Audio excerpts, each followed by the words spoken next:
que se han presentado ante estas comisiones. México destaca por la fuerza de sus luchas sociales y de estas la que tuvo su más radical expresión y que mostró una fuerte polarización de la sociedad mexicana. Fue la que se emprendió en contra de la reforma educativa neoliberal y que se manifestó con movilizaciones de diversas organizaciones magisteriales, sindicales y de pobladores por todo el país, quienes condenaron enérgicamente los mecanismos de despojo encarnados en el texto constitucional, que arrebató su espíritu garante de los derechos sociales, como son la educación, los derechos laborales y los derechos sindicales. El México de hoy, al que apostamos 30 millones de mexicanos, el pasado 11 de julio, exigimos una reforma constitucional de gran envergadura, en donde se manifieste la responsabilidad del Poder Legislativo en la construcción de un marco normativo y de políticas públicas que promuevan la comprensión, el respeto, participación de la diversidad sociocultural y lingüística de nuestro país, históricamente olvidadas. En consecuencia, es necesario que la educación se convierta en el eje rector de esta cuarta transformación. La educación que reclamamos se sostiene en el principio de dignidad humana, a la cual se le debe atribuir el valor jurídico supremo del orden constitucional. La Declaración Universal de los Derechos Humanos expresa su fundamento en la dignidad intrínseca de los seres humanos, como lo señala desde su primer párrafo en su preámbulo, y que lo expresa así: considerando que la libertad y la justicia y la paz en el mundo tiene por base el reconocimiento de la dignidad intrínseca de los derechos iguales e inalienables de todos los miembros de la familia humana. Es importante subrayar y dejar bien claro que la dignidad forma parte esencial de la persona y por tanto es previa al derecho.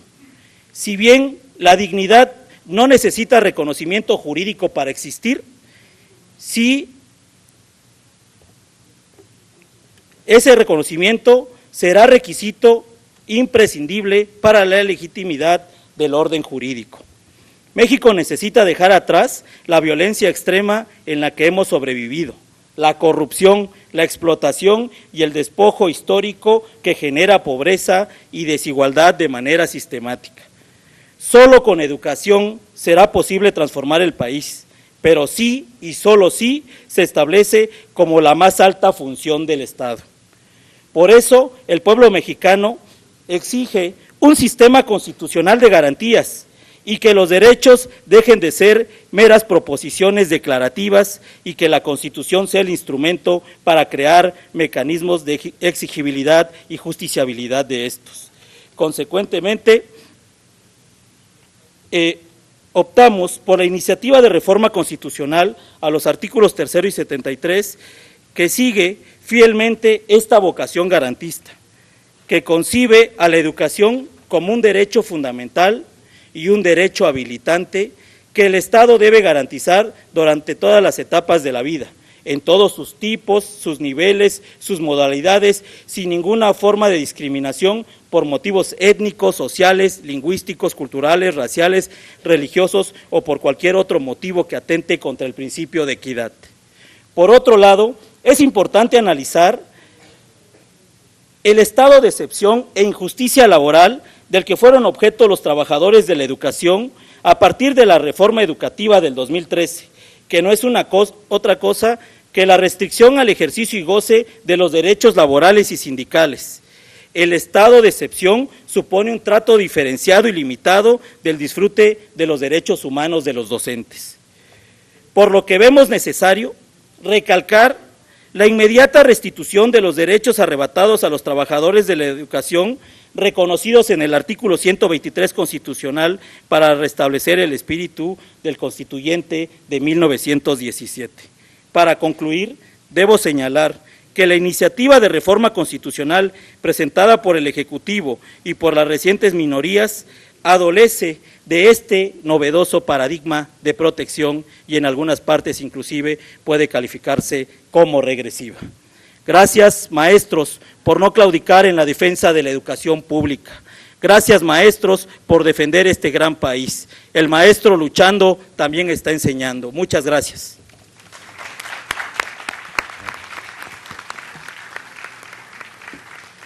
Gracias, maestro Julio César Velázquez García. Ahora toca el turno a Silvia Alicia Ojeda Espejel, directora de Desarrollo y Vinculación de Vía Educación. Buenas tardes. Licenciado Andrés Manuel López Obrador, presidente constitucional de los Estados Unidos mexicanos.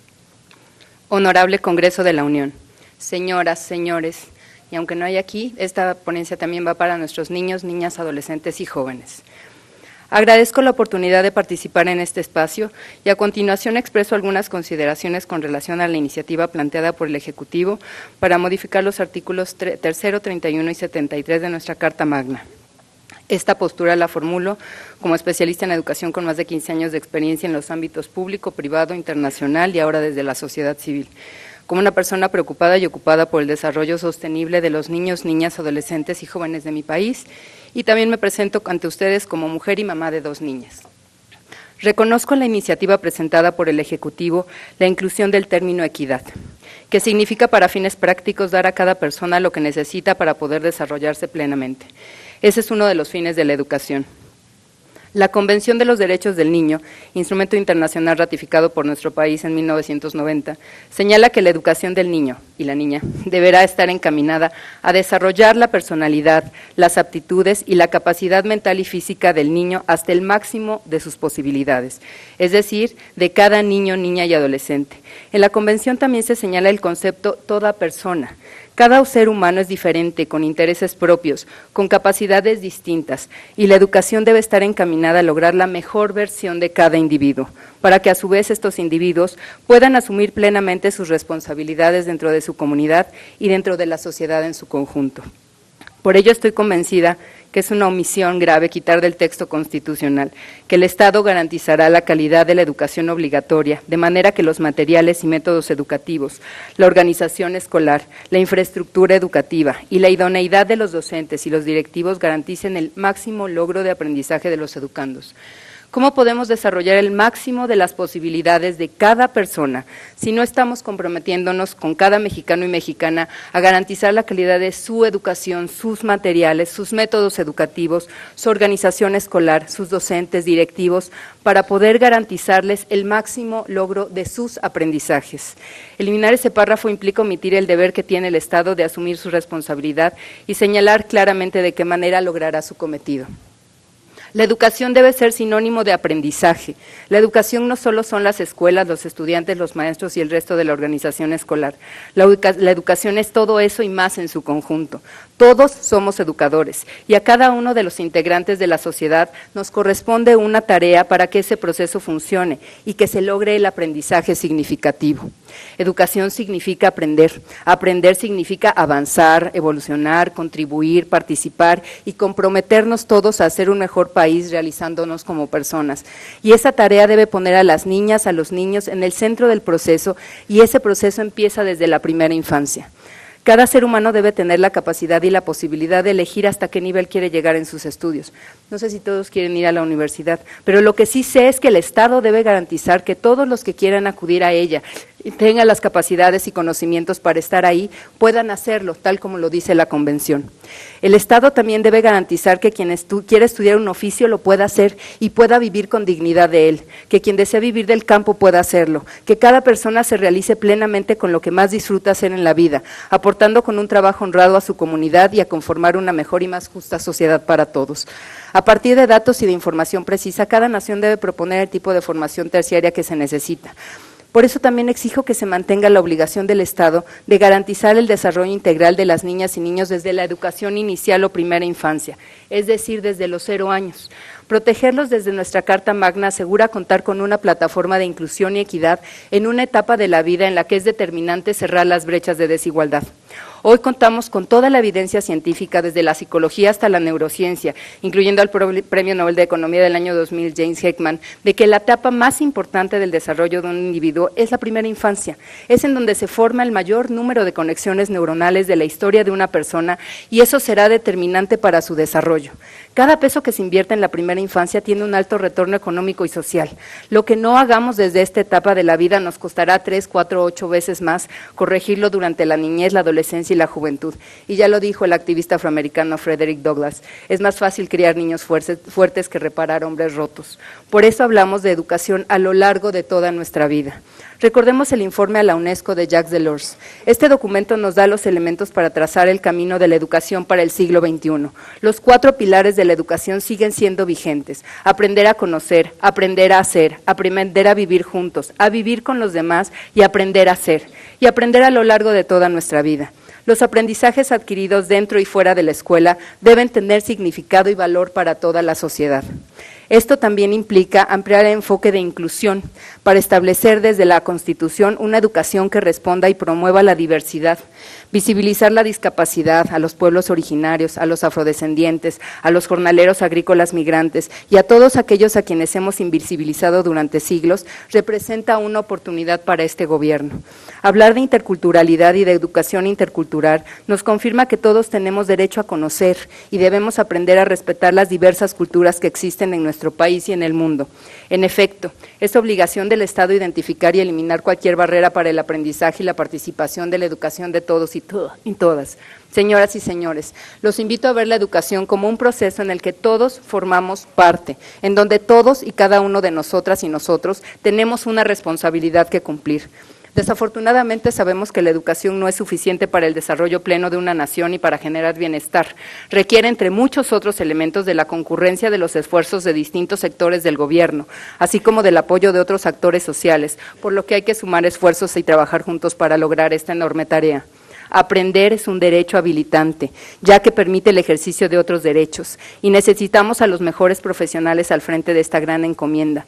Necesitamos maestras, maestros, directores, autoridades educativas, personal de apoyo en las escuelas, supervisores, lo mejor preparados para esta enorme tarea, que hagan con pasión, con capacidad técnica y con la claridad de que vidas humanas dependen de ellos, y para eso debemos apoyarlos y asegurarles desde su formación inicial la misma calidad que esperamos que impriman en sus clases.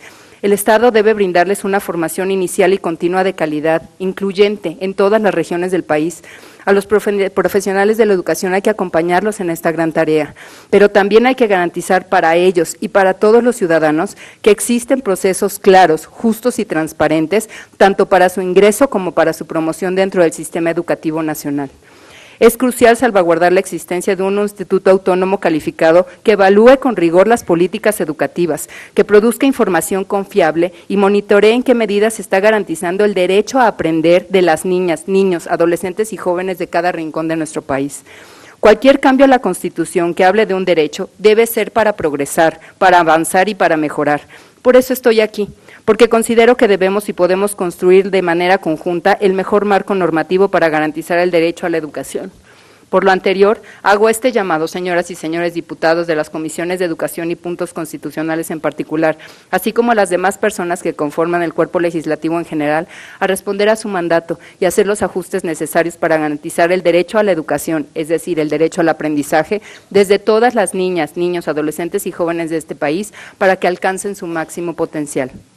En resumen, mis puntos son: la educación debe ser entendida como el derecho a aprender. Significa el desarrollo máximo de las capacidades de cada persona. Debe ser a lo largo de toda nuestra vida. Es crucial desde la primera infancia. Debe ser una decisión personal y una posibilidad real estudiar la educación superior. Debe ser incluyente y visibilizar a los pueblos indígenas en sus comunidades o en las ciudades, personas con discapacidad, afrodescendientes, migrantes, jornaleros agrícolas, entre otros. Debe ser intercultural. Debemos apoyar a los docentes desde su formación inicial y acompañarles debidamente en toda su trayectoria. Garantizar mecanismos y procesos claros, justos y transparentes que permitan el acceso y avance dentro del sistema educativo nacional a los mejores candidatos. Garantizar la autonomía técnica de la instancia que se encargue de evaluar las políticas educativas, de producir información confiable para la toma de decisiones y de monitorear en qué medidas se está garantizando el derecho a aprender de las niñas, niños, adolescentes y jóvenes de cada rincón de nuestro país. Muchas gracias.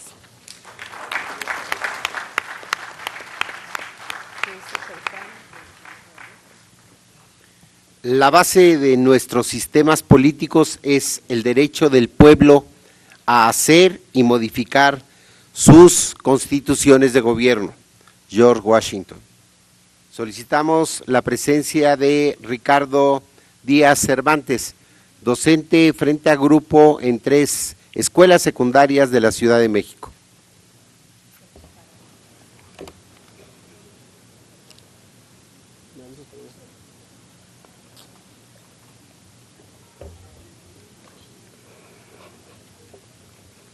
Buenos días a todos.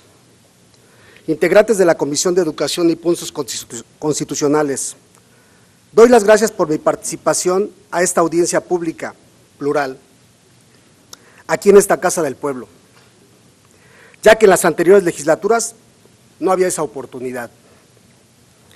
Bien, el análisis, como ya lo dice la portada, es al tercero, 31 y 73 constitucional. La que sigue, por favor. Me voy a ir rápido por el tiempo. Antes de empezar con el análisis, quiero referir a ustedes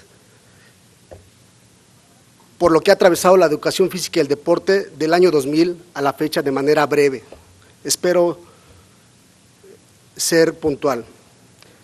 En el año 2013 desaparece la Dirección General de Educación Física, publicado en el Diario Oficial de la Federación el 26 de febrero. Y posteriormente, en el 2016, en el nuevo modelo educativo vigente, la asignatura de Educación Física aparece como Desarrollo Corporal y Salud, por lo cual todo el sector educativo luchó para que se respetara el término como tal y la asignatura, lográndolo y respetando la asignatura como Educación Física. En cuanto a la formación docente, que va de la mano, quiero comentarles a ustedes que en el año 2002 se cambió el plan de estudios de la licenciatura, de un enfoque técnico deportivo a un enfoque de motricidad y corporeidad. Del 2006 al 2011 se implementa un enfoque por competencias. En el 2018 se cambia la malla curricular del plan de estudios, incluyendo como obligatorio el inglés, lo que dio origen a una gran movilización que aún sigue viva. Ahora, en este proyecto de decreto presentado el día 12 de diciembre por el Ejecutivo Federal, que aquí lo tengo, me di la tarea de analizarlo a detalle y les expongo lo siguiente. La que sigue, por favor.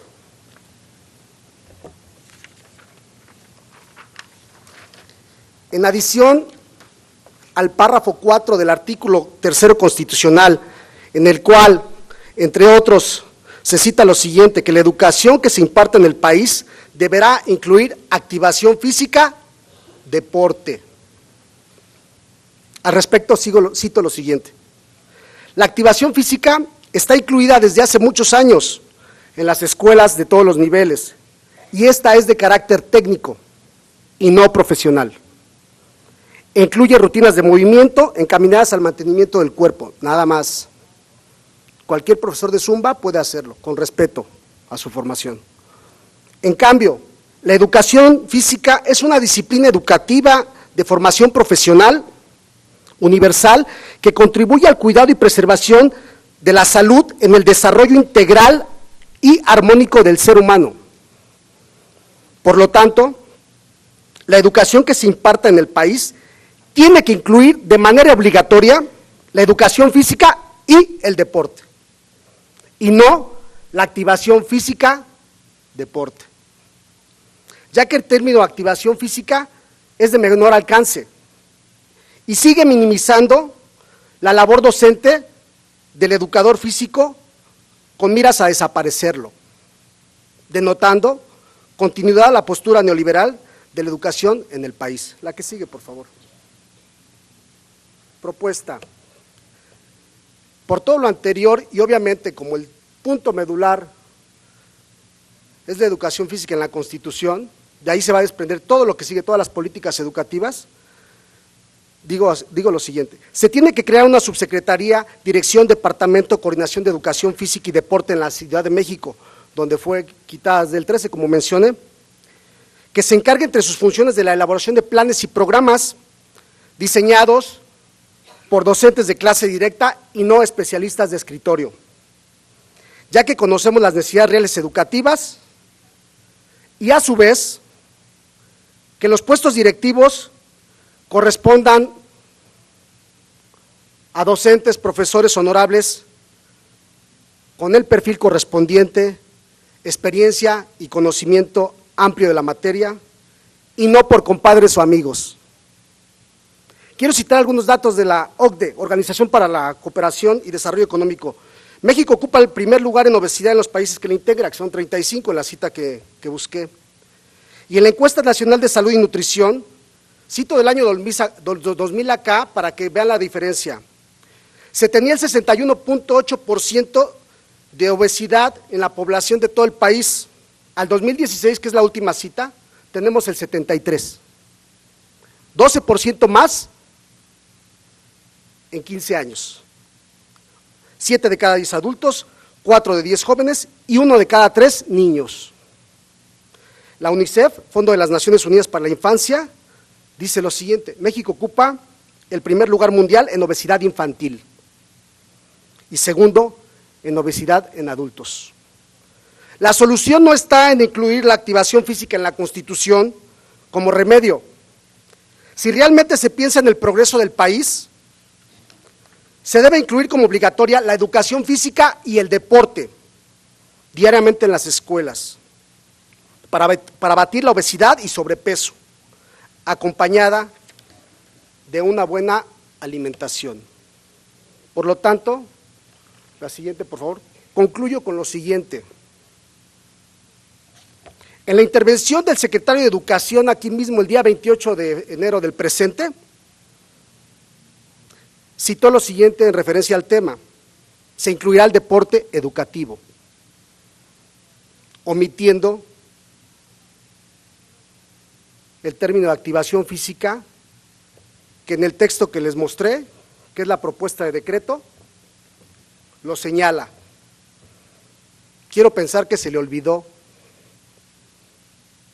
pero después de todo lo citado, se observa que se pretende dar continuidad a la política neoliberal conservadora en el área de educación física y deporte. Menciona que el 70% de los profesionales que cuentan con posgrado en el país, el 60% son maestros, docentes de todos los niveles. Sería bueno que hicieran público el porcentaje de docentes de educación física y deporte que tienen posgrado y están dispuestos a colaborar a lo necesario para dignificar nuestra noble profesión. Si se busca la excelencia en educación en esta cuarta transformación, dejemos el discurso demagógico que cubre intereses políticos y económicos. Trabajemos juntos por un proyecto nacionalista y no mercantilista para la sociedad mexicana. Cito lo último que me encargó un compañero de Sonora. Es fuera del tema y les pido su comprensión. Es del compañero Gonzalo Alfredo García Estrada, inspector de Educación Física de la zona 5 de Nogales, Sonora. Compañero, ¿puedes decir al Pleno que aproximadamente 60 docentes siguen en plantón afuera del Congreso local porque están cesados y no les ha dado respuesta gobernador o gobernadora, no sé quién sea, perdón, disculpen? Se los dejo a su consideración. No represento ni pertenezco a ningún partido político, soy de pensamiento liberal, ni por supuesto representación sindical. Mi participación es en busca de un México mejor, y esa se da con educación. Unidos somos más, educación física, renovación presente. Muchas gracias por su atención. Gracias, maestro Ricardo Díaz Cervantes. Es el turno de Yolanda Moreno Hermenegildo, directora de la Escuela Secundaria Pública del Estado de México, número 539, José Revueltas. Y pedimos se prepare Dolores del Carmen China Salazar.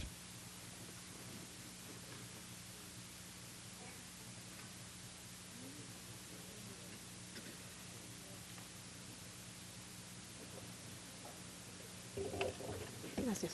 Buenas tardes a todos los presentes y al presidium aquí que nos acompaña hoy en este banquete, ¿no?, de conocimientos y demás.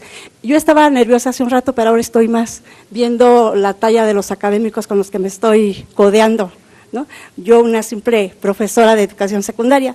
Entonces, espero me disculpen un poquito los tropiezos que vaya teniendo sobre la lectura y además también un poquito abusando del tiempo y la oportunidad que nos están dando, precisamente a cruzar esta línea de la invisibilidad a la visibilidad, según Boaventura, ¿no? Nosotros somos de un grupo social y bueno, pues vamos a aprovechar este espacio. Espero me disculpen por el tiempo si es que me excedo un poquito. Gracias. La UPRES, una experiencia pedagógica alternativa, es el título de mi ponencia. Dice, nos encontramos en un escenario complejo donde se aprecia y se siente el desorden, la ambigüedad y la incertidumbre, sobre todo a partir de la década de los 90, cuando se impulsó una serie de transformaciones en educación básica. Es emblemático el mes de diciembre del 2012, porque se anunció una serie de premoniciones para transformar el panorama económico, político y social del país.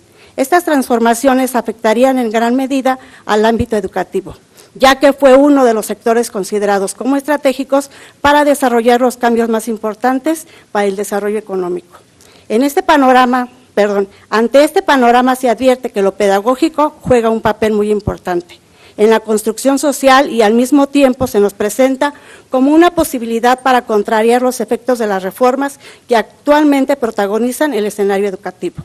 De diferentes lugares aparecen algunas experiencias pedagógicas alternativas con la intención de formar sujetos distintos, con saberes y experiencias diversas, para responder a la complejidad de la sociedad de la información y hacerle frente a las reformas educativas. Considerando que la educación es uno de los factores que más influyen en el avance y progreso de personas y sociedades, además de proveer conocimientos, la educación enriquece la cultura, el espíritu, los valores y todo aquello que nos caracteriza como seres humanos. Narro Robles, 2012.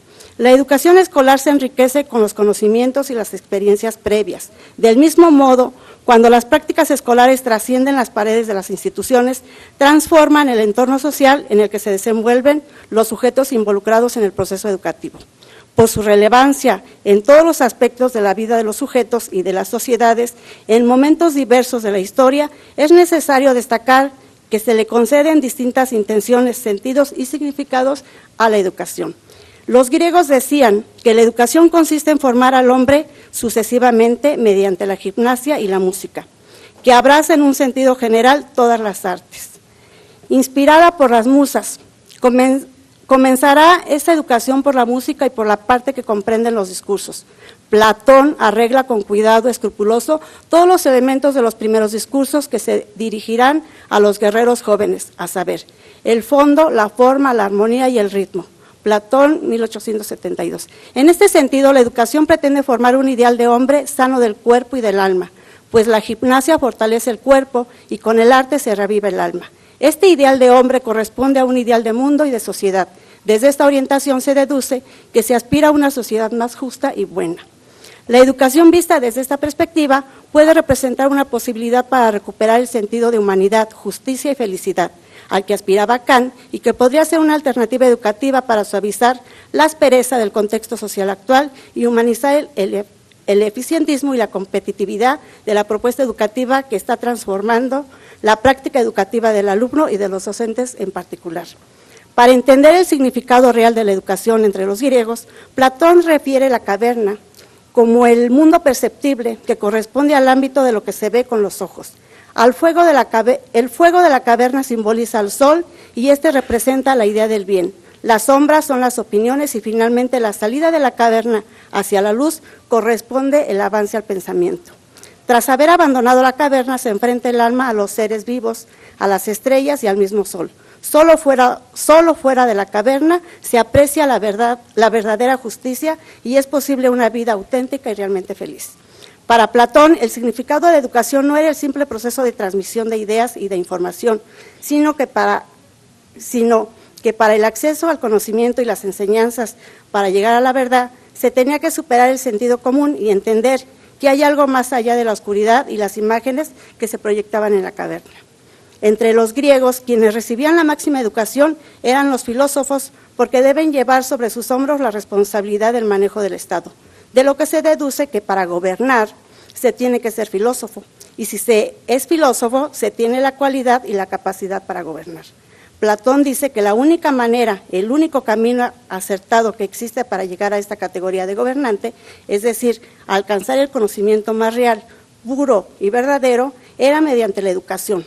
El filósofo gobernante, una vez que ha alcanzado la idea del bien y de justicia, puede construir un Estado justo y armónico. Platón, 1872.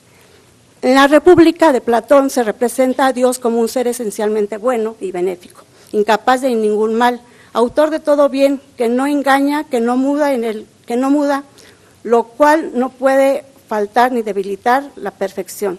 En una palabra, de esta manera se hará a los jóvenes religiosos. La religión se percibe como la capacidad de permanecer limpio, bueno, ajeno, libre de maldad y de prejuicios. Se aprecia cierta coincidencia entre la concepción de los griegos y el punto de vista de Rousseau. 1981, quien hace mención de la bondad de los seres humanos antes de pasar por las manos del hombre y dice: todo es perfecto cuando sale de las manos del hacedor de la naturaleza, pero todo degenera en las manos del hombre. La educación procurada por el hombre en general es un contrasentido, pues el mismo hombre se preocupa más de doblegar, de desfigurar y apartar al niño de sí mismo, contrariando su naturaleza, mediante el mecanismo de la prohibición y de la autoridad, que de satisfacer sus necesidades, complementando lo que le hace falta. Rousseau. Antes de esta idea de educación surge una propuesta nueva que se distingue por la resignificación de los saberes y de los actores que aportan elementos para la comprensión y la transformación de la sociedad.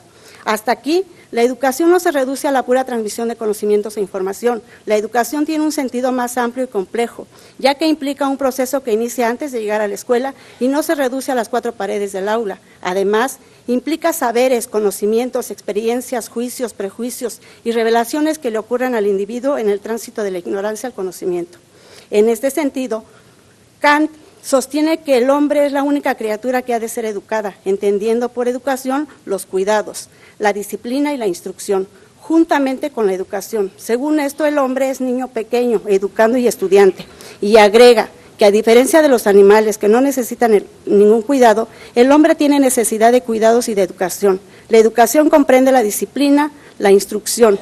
Únicamente por la educación el hombre puede llegar a ser hombre. No es sino lo que la educación lo hace ser. Se ha de observar que el hombre no es educado más que por hombres, que igualmente están educados. De aquí que hace falta la disciplina y la instrucción de algunos.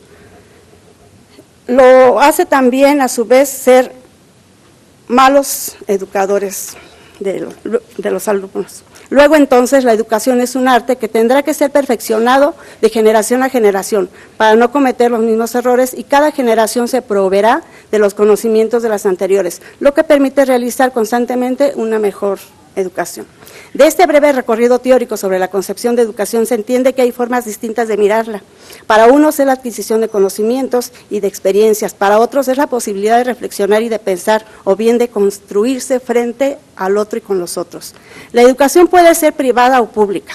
La última no se refiere más que a la instrucción, y esta puede permanecer siendo pública.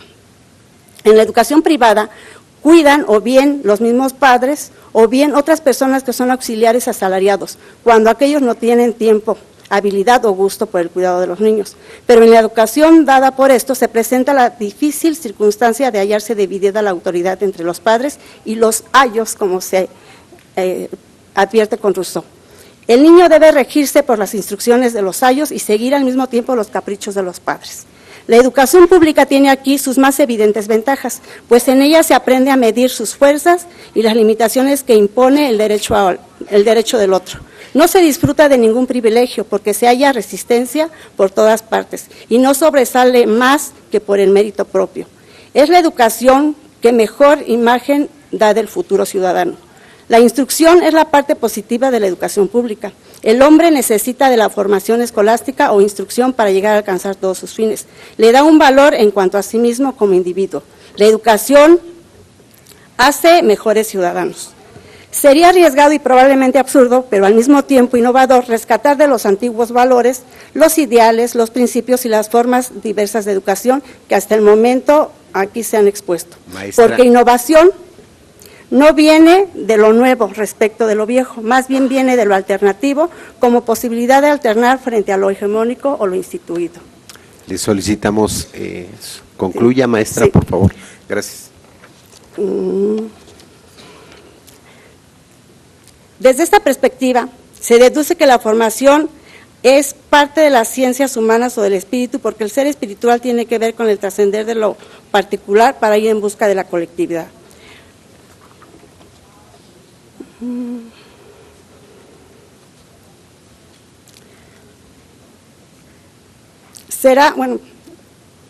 Les dije que iba a pasar un poquito del tiempo, pero bueno, vamos a tratar de ser ya más concretos. Desde este panorama social, político, aparecen escenas de manera inevitable desde este panorama social, político y educativo aparecen en escena de manera inevitable pues más preguntas que respuestas, porque la sociedad que se nos presenta pues cada vez es más compleja. Tratar de crear un modelo de educación en un contexto en donde el mercado avanza cada día más como instancia que decide y rige los destinos de todos, evidentemente esto causa tensiones difíciles de aliviar, pues son muchas y múltiples las causas. Para plantear una propuesta diferente en las escuelas, tal vez sea necesario considerar otros planteamientos teóricos que permitan vislumbrar nuestros escenarios y mejorar la actuación de los actores involucrados. Ante esta crisis del sistema hegemónico, surgen procesos y experiencias que se articulan en espacios de intensa participación social. Esas experiencias de acción colectiva en el terreno educativo recuperan planteamientos de autores como Paulo Freire y otros, ¿no?, para proponer experiencias pedagógicas alternativas diferentes a las propuestas por las reformas educativas instituidas por el Estado. Desde esta posibilidad de transformación y construcción social, maestra, se entiende rogamos lo que concluye, alternativo, por favor. Sí, se entiende lo alternativo como la posibilidad de convivir, ¿no?, con lo instituido, pero proponer otras formas y otras maneras de conducir la educación con nuestros muchachos. Les dije que traía mucho. Muchas Gracias, maestra. Muchas gracias. Saludamos la presencia del diputado Jesús Martín del Campo, presidente de la mesa directiva del Congreso de la Ciudad de México.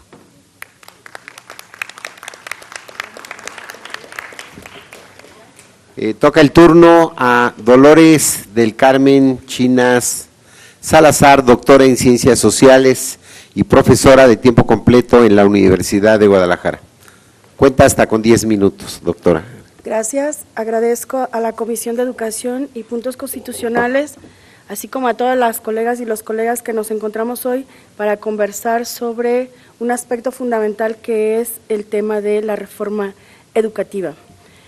Yo quiero hacer un planteamiento en el sentido de por qué es necesario educar para la paz, y primero abordaré algunos datos y unas pequeñas notas de prensa que hemos visto durante este año. Camila tenía 9 años de edad, fue violada y asesinada cuando jugaba fuera de su domicilio después de festejar el fin de año con su familia.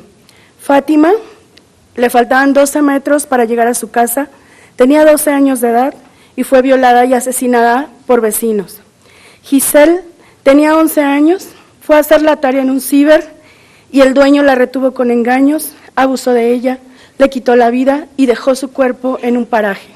Vanessa, una joven de 22 años, estudiante de la Universidad Autónoma del Estado de México, fue violada y asesinada por el chofer de la unidad del transporte en el que viajaba. Esto es apenas 2019 y podría yo seguir enlistando. Al comparar 2015 con 2018, el asesinato contra mujeres menores de edad, de 0 a 17 años, creció un 72%. A partir de 2012, año en que se tipificó el delito de feminicidio en el Código Penal Federal, y hasta 2016 se contabilizaron 821 defunciones femeninas con presunción de homicidio de niñas entre los 0 y los 14 años. 20%, y lo reitero, 20% de esos asesinatos fueron cometidos contra niñas de menos de 1 año de edad. La vulnerabilidad de los menores ante la violencia se ha incrementado de manera alarmante. La tasa de homicidios de niñas, niños y adolescentes en México, esto lo dice un informe de la CNDH, es equiparable a las que tienen países como Botsuana, Mozambique y Togo. Más de la mitad de los homicidios de niños, niñas y adolescentes se registran en 10 países del mundo y México ocupa el 5º lugar de esos países. Cada día se asesinan en este país en promedio 3.6 niños. Con relación a las mujeres, México es el país de América Latina donde hay más feminicidios. Cada 4 horas asesinan a una mujer. En el tema de la desaparición, de la que hace un momento se hablaba, 1 de cada 2 personas de las 40,000 que están como no localizadas tiene 29 años o menos. En 10 años de guerra contra el narcotráfico, de 2007 a 2016, en México 42.251 jóvenes de 20 a 24 años de edad murieron con violencia. Y del total de muertes violentas registradas en este periodo, 118.393 víctimas tenían menos de 30 años. México atravesó en el 2018 el año más violento en los últimos 25 años. Eso terminó con 90 asesinatos cada día. Otros problemas diferentes, por ejemplo, el suicidio hoy es la segunda causa de muerte entre los jóvenes mexicanos. Al interior de las escuelas se replican las condiciones de violencia que vivimos en el país y que para un sector de la población se han normalizado. Solo pondré un ejemplo. En octubre de 2018, en una escuela del sureste mexicano, 6 niños de 6º año abusaron sexualmente de un niño de 4º año que recién había sido cambiado para esa escuela. ¿Por qué entonces es necesario educar para la paz? Cultura de paz es un planteamiento que hace la Asamblea General de las Naciones Unidas desde 1999, expresando su profunda preocupación por la persistencia y proliferación de la violencia y los conflictos en diversas partes del mundo. En esa declaración se establecieron ciertos principios que conforman este concepto que es cultura de paz. El respeto a la vida, el fin de la violencia, la promoción y la práctica de la no violencia por medio de la educación, el diálogo y la cooperación, el respeto pleno de los principios de soberanía, integridad territorial e independencia de los estados y la no injerencia en los asuntos internos, el respeto pleno y la promoción de todos los derechos humanos y libertades fundamentales, el compromiso de arreglo pacífico de conflictos, los esfuerzos por satisfacer las necesidades de desarrollo y protección del medio ambiente de estas generaciones y las futuras, el respeto y promoción del derecho al desarrollo, el respeto y fomento de igualdad de derechos y oportunidades para hombres y mujeres, el respeto y fomento de derecho de todas las personas a la libertad de expresión, opinión e información, y la adhesión a los principios de libertad, justicia, democracia, tolerancia, solidaridad, cooperación, pluralismo, diversidad cultural, diálogo y entendimiento entre la sociedad y las naciones. Esta misma declaración señala que el progreso hacia el pleno desarrollo de una cultura de paz se logra mediante valores, actitudes, comportamientos y estilos de vida propicios para el fomento de la paz entre las personas, grupos y las naciones, por lo que la educación a todos los niveles es uno de los medios fundamentales para edificar una cultura de paz. La educación es considerada en justicia como el factor social más poderoso para la transformación. La educación crítica puede ser un recurso formativo necesario para aspirar a este desarrollo sostenible y a la creación de una sociedad más justa. Así, la educación es el espacio idóneo para trabajar en cultura de paz como vía para la prevención de la violencia y para la cohesión social. Parte esencial para la solución de un conflicto es reconocer que existe, pues mientras que un sector de la población mexicana siga pensando que es normal la violencia y las condiciones en que se manifiesta, homicidio, secuestro, feminicidio, trata, desaparición de personas, maltrato infantil, violencia hacia la mujer, la inseguridad continuará. Cultura de paz puede ser un medio para contribuir a disminuir la violencia en que hoy vivimos. En la exposición de la iniciativa se argumenta que la educación es la llave de la transformación que requiere el país, que para recuperar la paz es necesario lograr acuerdos políticos para que los planes y proyectos del gobierno federal incidan en la recuperación de la tranquilidad. En ese sentido, el texto de la propuesta señala al magisterio como agente primordial de transformación social y que la educación debe promover valores y propiciar el conocimiento de la historia y otros elementos. Cultura de paz no es solo ausencia de violencia o violencias. Desde el ideario de UNESCO, cultura de paz plantea una condición del desarrollo social como un factor fundamental para avanzar en todos los aspectos de la vida que hagan posible el bienestar de la población. Al aprobarse a nivel constitucional el precepto de cultura de paz o de educar para la paz, lo cual me parece muy pertinente que se incluya en la propuesta de reforma, la formación en las escuelas públicas en todos los niveles deberá retomar esos principios y desarrollarlos en sus planes y programas educativos a través de la formación disciplinar y como saberes transversales. Deberán orientarse políticas públicas y programas específicos que contribuyan hacia una transformación social y formas de convivencia pacífica. Educar para la paz debe significar que los niños y las niñas mexicanos se reconozcan como iguales y se respeten, que se destierre la violencia escolar, que los espacios de educación en todos los niveles, especialmente en la educación superior, sean lugares libres de acoso y hostigamiento. Educar para la paz debe traducirse en fomentar nuevas formas de convivencia social a través de la recuperación de espacios públicos en todas las comunidades del país. Debe propiciar que se desarrollen programas para lograr que el arte, la cultura, el deporte sean un medio para la inclusión y transformación social, al fomentar el respeto a la dignidad, el valor de cada persona y el bienestar de la colectividad, es decir, recuperar el humanismo. Educar para la paz es una necesidad. Es loable que se incluya en el texto constitucional, pero no debe quedar como un enunciado de buenas intenciones, sino materializarse a través de su inclusión en el sistema pedagógico nacional, como un saber formativo transversal para los nuevos maestros. Debe quedar en planes y programas de estudio, desde el preescolar hasta el universitario.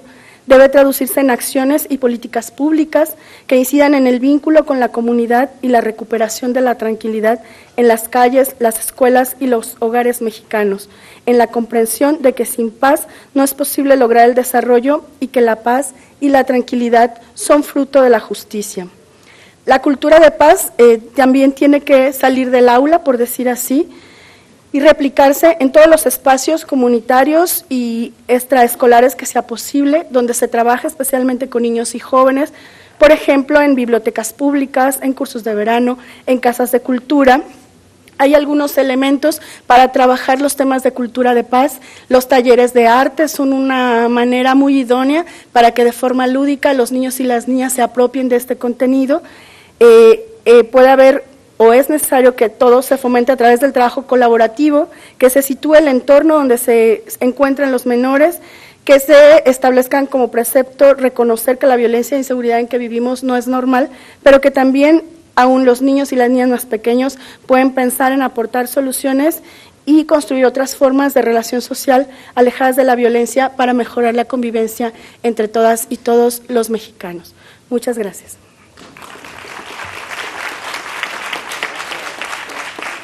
Gracias, doctora del Carmen China Salazar. Toca el turno a Alma Maldonado, investigadora del CIMBESTAP, y se prepara Gloria del Castillo Alemán. Muy buenas tardes a todas y a todos. El día de hoy me presento como vocera del colectivo Red de Derechos y Educación. Nosotros nos dimos a la tarea de elaborar una propuesta integral de reforma de los artículos 3º, de los artículos 31 y 73 de la Constitución. En un hecho inédito en la historia del país, este colectivo logró que 4 partidos políticos, el PRI, el PAN, Movimiento Ciudadano y el Partido de la Revolución Democrática, hicieran suyo esta propuesta elaborada por académicos, investigadores, ciudadanos interesados en la política educativa. Les presentamos, esta propuesta está ya ahí presentada, fue el miércoles, fue el día en que se presentó por parte de los diputados. Queremos señalar lo inédito que fue que una propuesta por primera vez integral a artículos de la Constitución fuera hecha propia por los partidos políticos. Creemos que esto es muy interesante. No me da tiempo de explicarles todos los diferentes aspectos, la propuesta ya está presentada, pero quisiera partir de dos temas fundamentales. Nosotros consideramos que la iniciativa del presidente de la República aborda temas que son fundamentales y que nos son importantes a todos los académicos y a todos los estudiosos de la educación. En primer lugar, el tema de la desigualdad de oportunidades y aprendizajes. Tenemos que recordar en este espacio que hay 15 millones de estudiantes, niños y niñas en el sistema educativo.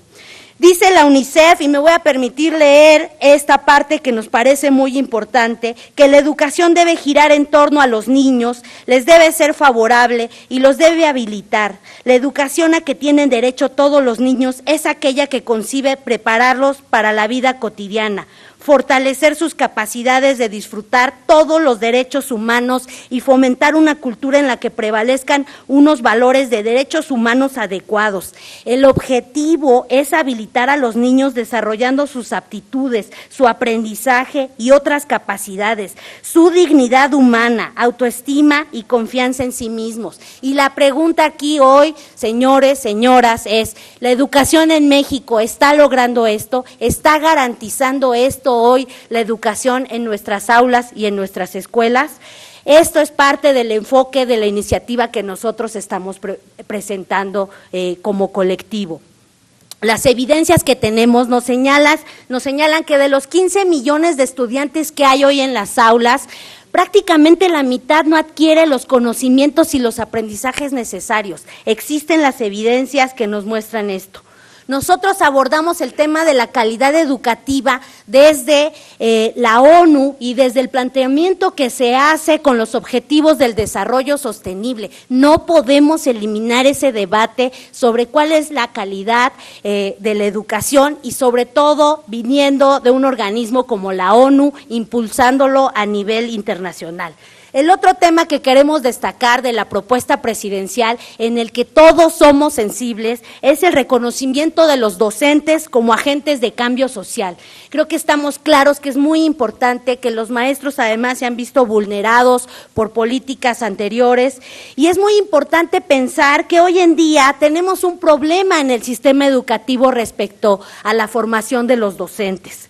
Del ciclo 2011, les voy a dar un dato, del ciclo 2011-12 al 2016-17, la matrícula de las escuelas normales bajó 20%, y no solo se debe al tema de la reforma educativa, creo que es un tema que debemos seguir discutiendo. En el mismo periodo, las solicitudes de nuevo ingreso se redujeron en un 59%.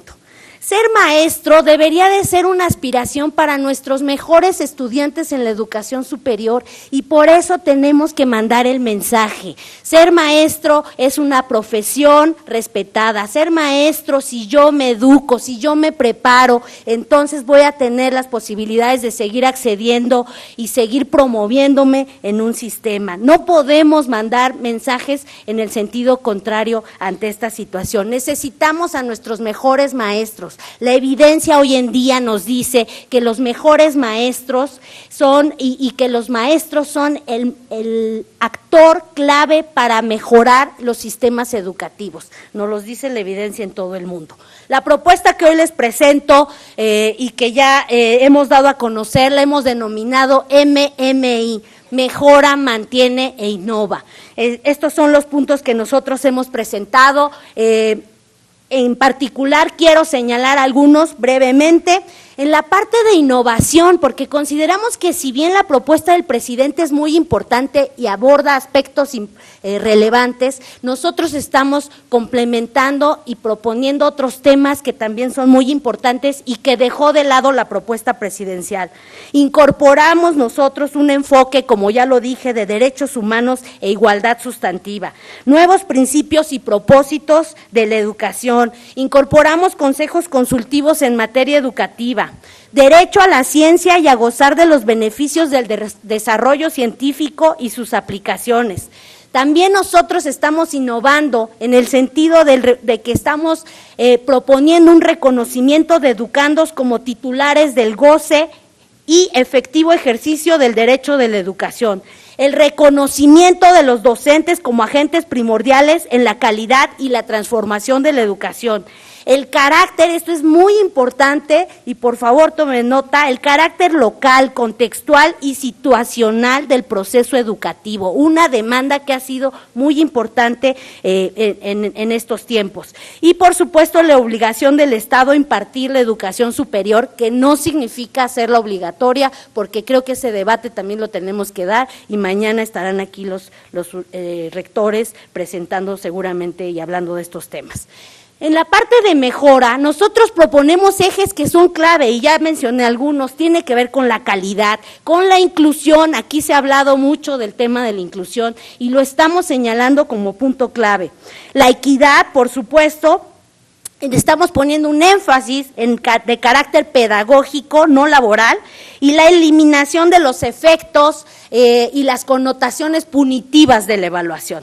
En la parte de mantener, nosotros sostenemos que es muy importante que no podemos nosotros de pronto borrar todo lo que se ha hecho, dejar de considerar las cosas que sí funcionaron, y en ese sentido ponemos en el centro a la discusión temas como la rectoría del Estado, la calidad como cualidad inherente al derecho de educación, el mérito como principal rector para el ingreso y desarrollo de la carrera docente, desde luego la autonomía universitaria, ya se mencionó aquí la educación inicial como un punto central, y consideramos que es muy importante un organismo autónomo en materia de evaluación educativa. Nosotros señalamos que desde luego ha habido errores y ha habido muchas críticas que le podemos hacer al INE, ni siquiera estamos proponiendo continuar con este organismo, creo que hay que rediseñarlo, proponemos en ese sentido un nuevo centro.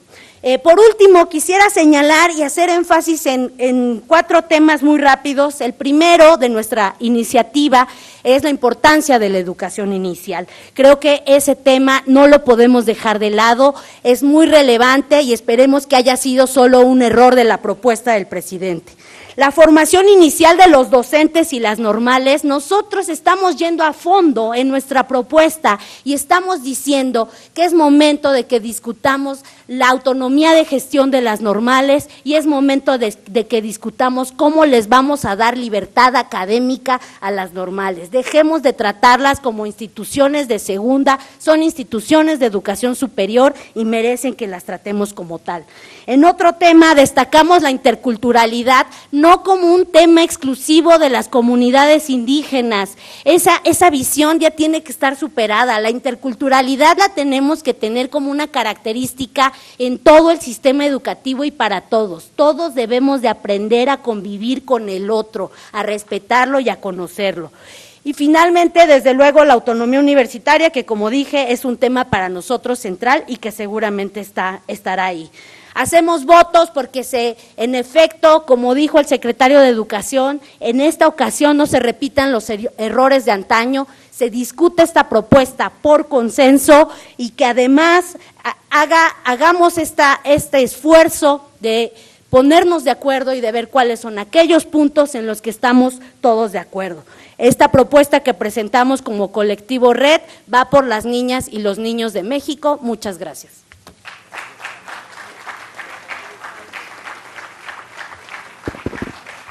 Muchas gracias, Alma Maldonado. A continuación, la doctora Gloria del Castillo Alemán, ella es directora general de la Facultad Latinoamericana de Ciencias Sociales, Flaxo, México. Adelante, doctora.